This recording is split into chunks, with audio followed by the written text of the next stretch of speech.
Hi, let's jump straight into the code for reducing functions.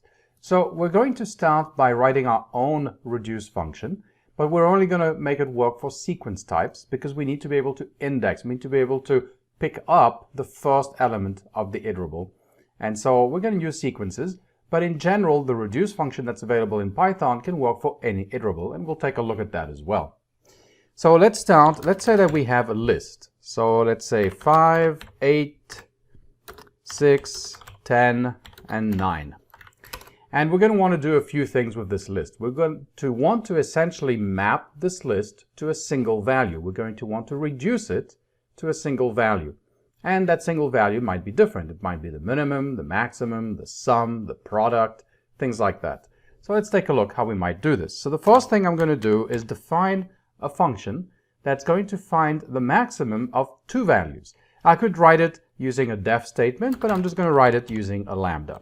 So it will take two values, and it will say it's going to return x if x is greater than y, else it's going to return y, right? So this function will return the maximum of x and y. Let's try it out. Let's say max of 3, 4, that gives us 4, right? And if we do max of 10, 2, we should get 10. All right, so now that we have that, let's go ahead and write the reduce function, our own reduce function. So I might do the following. I might say def max sequence, if I can type, and we'll pass in some sequence. And the first thing we're going to do is we're going to set our result equal to the first element of the sequence. Then after that, we're going to iterate. So we're going to say for x in sequence, but now we've already handled the first element. So we're going to start at the second element and iterate all the way to the end.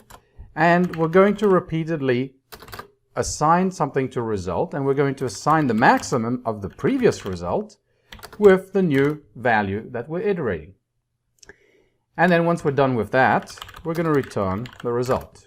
Okay, so now I can call max sequence of L, and I get 10. That is the maximum in that sequence. So we've reduced the sequence down to a single value, 10.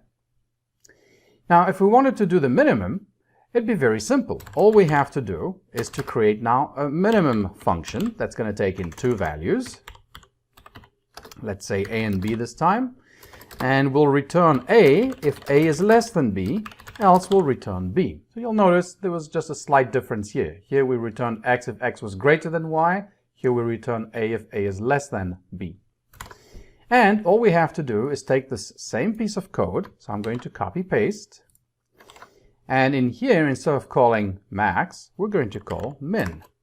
And now, oh, and I guess I should redefine this to be called min. So let me rerun this definition. Let's go ahead and create that function. Now we can call min sequence of L. And we get 5, which is indeed the minimum value in this sequence. We can do things with add and so on. But before we do that, you can see that the code really hasn't changed, right? If we wanted to sum up everything in this sequence, let's actually do it right now. So I'm going to call this function add. And again, I'm going to make it a lambda. And all it's going to do, it's going to return a plus b. Okay? So that's all that function does. And now, all I'm going to do again is just copy paste. So I'm just copy pasting every time, changing the name of the function. Now I'm going to call it add sequence. And then here, instead of calling min, I'm going to call add. Here we go. That's the function. So now I can call add sequence, and I can pass in L, and I get 38, which is the sum of 5 plus 8 plus 6 plus 10 plus 9. So you'll notice that we're just repeating this code over and over again, and all we're doing is just changing this function inside that is recursively or iteratively applied to the sequence, right? And every time it's a function that requires two arguments. So let's go ahead and make this a little more generic. So let's go ahead and call it def. I'm going to call it underscore reduce. Now, we need to know what function to use inside, right? We need to know we're going to use add or min or what. So we're going to have to pass that in as an argument. So fn is going to be our first parameter. And then we have to pass the sequence itself. So let's go ahead and just pass the sequence in. And then all we have to do is exactly what we did before. So I'm actually going to copy paste again. And the only difference here is that instead of calling a specific function, I'm going to call whatever function was passed in to this reduce function. So now we could do this. We could say reduce using max the sequence L. And we get 10, which is the maximum. Or we could say reduce min L, and we get the minimum in the sequence. Or we could say reduce add, and we get the sum. So that's how reduce works. Now in this case, because we're using indexes, we have to use a sequence type, but really we could do this for any iterable. It doesn't really matter. Now of course our function won't work with just any iterable, right? If we try and do reduce, let's say we want to find the max of some set, let's say 1, 3, 4, 5, so the max should be 5, we get an error because the set object doesn't support indexing. Yeah, it's not a sequence.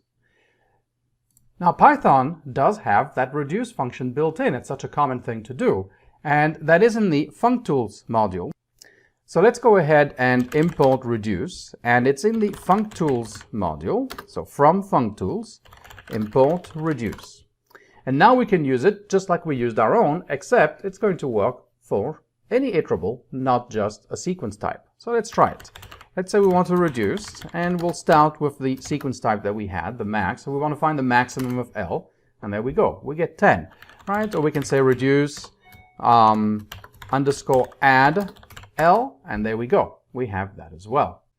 But of course, reduce can work with any iterable. So remember, we couldn't do this over here. I'm going to copy paste that statement, but I'm going to remove the underscore. So now we're going to use Python's built-in, and that works just fine.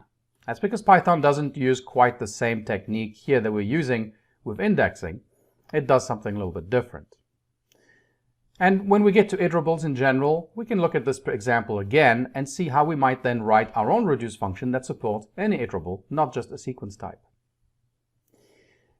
So a lot of these reduce functions are actually quite common, like min and max and add. And so they're actually built into Python. And you can just call min of, let's say, L. And that will give you the minimum of that. Or I could call min of the set 1, 2, 3. Set 1, 2, 3, and I get 1. Right? We also have the max, so I could call the max of L. That's just already built in. We even had the sum. So there is a built-in function to calculate the sum of elements in an iterable. And again, it works for any iterable. So if I do a set 1, 2, 3, then I get the result of the sum of the elements inside the set, which is not a sequence type. There are a couple of other built-in reduction functions or folding functions that I want to discuss. One is called any and the other one is called all, and we've seen that in the lecture. So let's go ahead and do a different list. Let's say L, or maybe even a set this time. Let's call it S equals, and we're going to start with some values. Maybe let's start with a true value, so that's obviously going to have a Boolean corresponding value of true. We're going to do a 1, which is also truthy. And then we might do a 0 and a none, which are both falsy. So let's start with that. And we can look at all. All of S is going to look at all the elements in S, and it's essentially going to do an AND between them, right? It's essentially going to say true and 1 and 0 and none. But all returns a Boolean. So really it's going to cast each of those into its Boolean corresponding value, and then do the ANDs in between. So all will be true if and only if every element in S is truthy, has a true truth value. And in this case it's false because 0 and none are falsy. Now if we had another one, let's just say true 1, let's say a string with a character that's truthy. Now if we do all of S2, you'll see that it becomes true. So this is the same thing as saying bool of true and bool of 1 and bool of the string s. It's the same thing. Or if we had these values over here, it was the same thing as having done bool of true and bool of 1 and bool of 0 and bool of none, right? That's essentially what's happening. Any is very similar, except it replaces the ands with ors. So it will return true if and only if at least one of the elements is truthy. So if we do any of s, well, that's true, because true is true, so that's it. It can actually stop right there. And the same thing with the s2, it will also return true. Now, if we have another set, let's say we have false, we have 0, we have an empty string, and we have none, then if we do any of s3, we'll get false, because none of these elements are truthy. And so the result with the OR basically would be a false.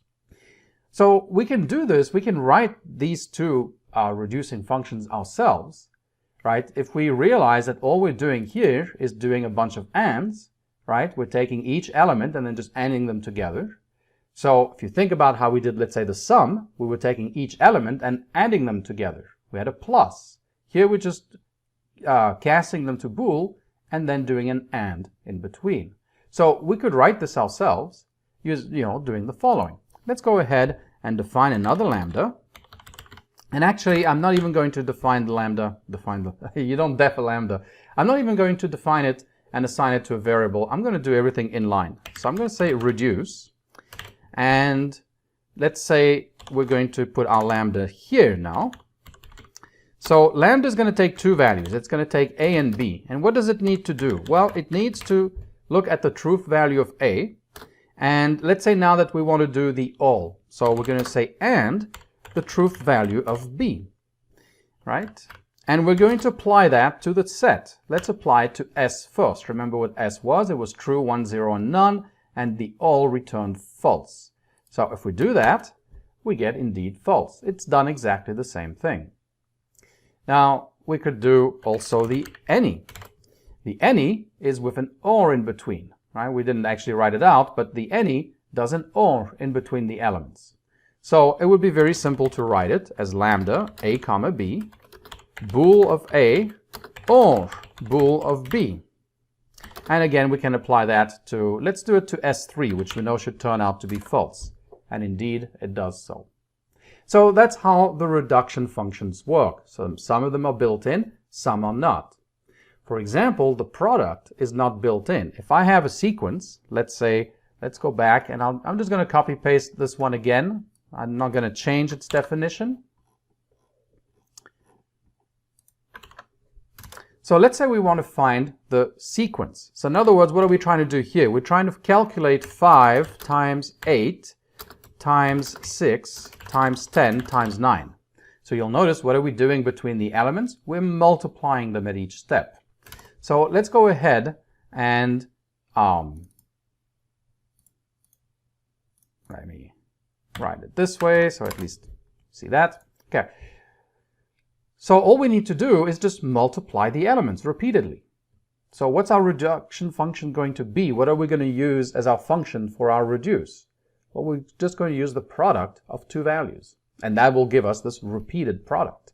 So let's go ahead and do that. Let's say reduce, and because there is no built-in product function in Python, there is a sum, but not a product. So let's go ahead and do a reduce. Let's do the lambda. Lambda is going to take two variables, a and b. So those are the two parameters. And we're just going to return a times b. And then we're going to apply that to L. And so we get that.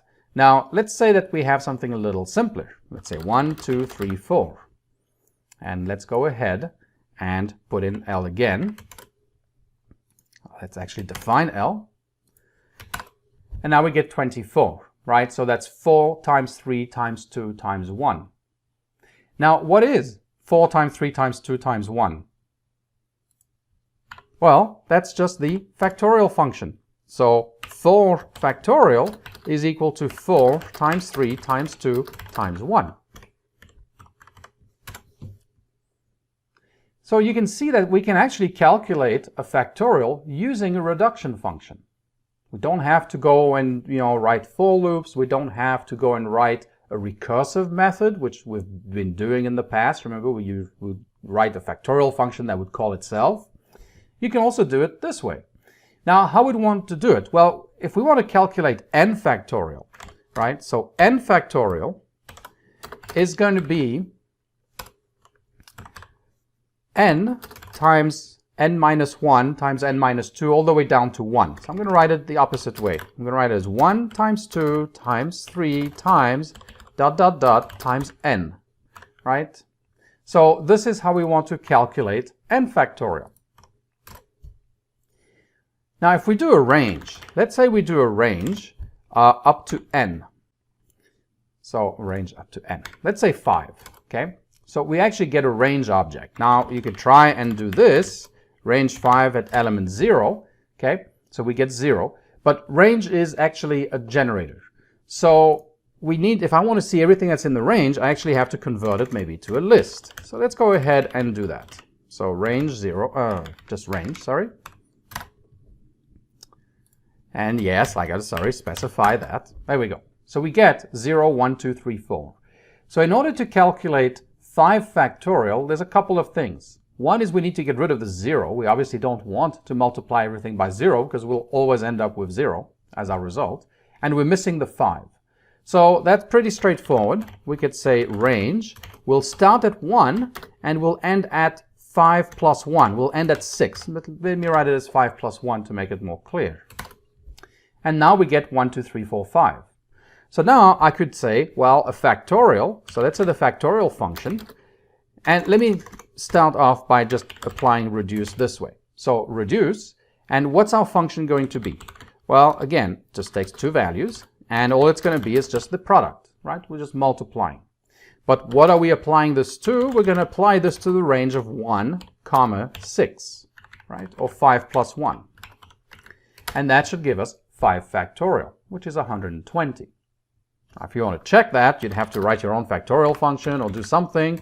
So if we want to check that, let's go ahead and do it very quickly. Let me show you, just to refresh your memory on how we would do it using recursion, for example. Then we would say return 1 if n is less than 2, else return factorial, return n times factorial of n minus 1. Okay? We don't return, it's already been returned. So now we can test out this function. Let's call factorial of 5, and we just get 120, just as before. So that's working fine. So let's go ahead and then rewrite our factorial function. And instead of using this recursion formula here, let's go ahead and use this. So we're just going to copy paste this reduce function. We're going to return it. And the only difference is that we're not going to hard code this with a 5. We're going to pass it n, whatever we passed into the factorial function. And now if we do this, that works just as before. Right? So we could say fact 2 or whatever. Well, not fcat, fact of 2. There we go. All right. So the last thing I want to show you is the initializer. The reduce function in Python actually has an initializer. And to show you how you might implement this yourself, let's go back to our reduce function that we wrote. So I'll copy that and paste it down here. And then in here, I'm going to put in an extra argument. So let's call this parameter initial. And what are we going to do here? Well, we're going to say result equals initial. And then instead of taking the result, instead of iterating from 1, we're going to iterate from 0. In other words, we're going to iterate every element in the sequence. Now you'll notice I'm not using index values. So technically now this sequence could be used for any iterable. And we'll try that out and see if that works. So now here's our reduce function. So remember, let's recall what L is. L is 1, 2, 3, 4. Let's say that we want to do the sum of L. And I want to use this reduce function. So we're going to provide it our own lambda. I'm not going to use the built-in sum. So let's go ahead and call our reduce function. The function we're going to use for the lambda, for the inner function, is going to be a comma b, and it's going to return a plus b. And we're going to pass in the sequence L. Oh, sorry. In this case, I need an initial. So I'm going to provide an initial value of 0. And so we get 10, right? We get 1 plus 2 plus 3 plus 4, which is 10. If we change this initial value, let's say I make it 100, then what we really are doing, if you think about it, is we're just putting 100 in front. Look at what's happening here. Our initial result is set to the initial value we pass in. And so when we run this, we get 110. So that's all the initial value does. Essentially, it's kind of doing what we have here. Now, of course, our reduce function should be able to work now with anything. So we can, again, let's do the sum of a set. So a comma b, a plus b, and then we'll do a set. So let's do the set 1, 2, 3, 4. And I'm going to pass in an initial value of 0, and we get the answer of 10. And if we do this using 100, we get 110 as well. And that's all the reduce function's initial does. So it works exactly the same way. So in fact, I can just copy paste and just remove the underscore, and we get the same thing. So that's the initial value in the reduce function. Thanks for watching, and I'll see you in the next video.